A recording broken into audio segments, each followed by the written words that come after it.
بعد یک ترکش سنگین ماشین‌های یاری تجلی به سوی فرودگاه کابل پایتخت افغانستان شتافتند. گزارش‌ها درباره شمار قربانیان مختلف است ولی معلوم است که تعداد کشته هم شده‌اند. این حمله در پی سلسله ترکش‌های مرگ‌طلبانه روز 7 اوگوست در پایتخت افغانستان است که ده‌ها کشته به جا گذاشت و 7 اوگوست را به خونین‌ترین روز از زمان خروج نیروهای ائتلاف بین‌المللی در سال 2014 تبدیل داد. مسئولیت همه حمله‌ها را گروه طالبان به دوش گرفته است.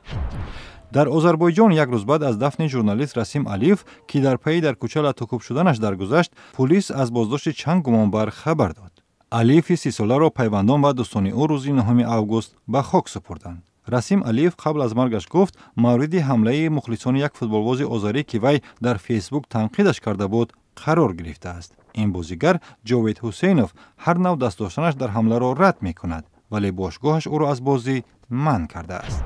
در گرجستان رهبران روحانی به خاطر ارجگذاری به سربازان گرجی که در جنگ سال 2008 با روسیه کشته شدند از آرامگاه ملی مخدگوردی در کنار تفلیس زیارت کردند. این مراسم یکی از سلسله چهاربینی‌های بخشیده به سالگرد نزاع 5 روزه روزهای 8-12 اوگوست سال 2008 بود. در آن نزاع حدود 166 نظامی گرجی، 14 افسر پلیس و بیش از 220 مردم ملکی جان باختند.